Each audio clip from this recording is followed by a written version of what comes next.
BCS পরীক্ষায় চিকিৎসকদের বয়সসীমা আগের মতো ৩৪ বছর করা এবং অবিলম্বে এই সংক্রান্ত প্রজ্ঞাপন জারি করার দাবিতে সংবাদ সম্মেলন করেছে চিকিৎসক এবং মেডিকেল শিক্ষার্থীদের সংগঠন united medical organisation of Bangladesh.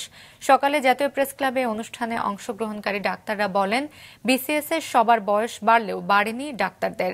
Doctor সমাজের সাথে বৈষম্য করা হচ্ছে উল্লেখ করে তারা বলেন, সাধারণ শিক্ষার্থীদের গ্র্যাজুয়েশন শেষ করতে 4 বছর লাগলেও ডাক্তার লাগে 6.5 বছর।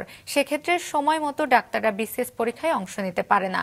আগামী এক সপ্তাহের মধ্যে বিসিএস অংশগ্রহণে ডাক্তারদের বয়সসীমা 2 বছর বাড়িয়ে তা প্রজ্ঞাপন আকারে জারি না করলে কঠোর আন্দোলনের হুঁশিয়ারি দেন তারা। বিসিএস এর ফর্ম ফিল আপ শুরু হয়েছে, ইমিডিয়েটলি যদি এই জিনিসটা সমাধান না হয় তাহলে আবার একটা কি হবে, অস্থিরতা তৈরি হবে। তখন হয়তো সরকাররা মনে করবে যে এটা সরকার বিরোধী আন্দোলন, এই আন্দোলন সে আন্দোলন। আসলে এরকম কিছুই না।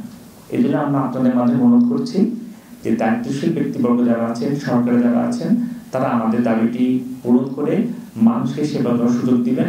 বিসিএস পরীক্ষায় চিকিৎসকদের বয়সসীমা পূর্বের ন্যায় 2 বছর বৃদ্ধিপূর্বক 34 বছর করতে হবে এবং অবিলম্বে এই সংক্রান্ত প্রজ্ঞাপন জারি করতে হবে।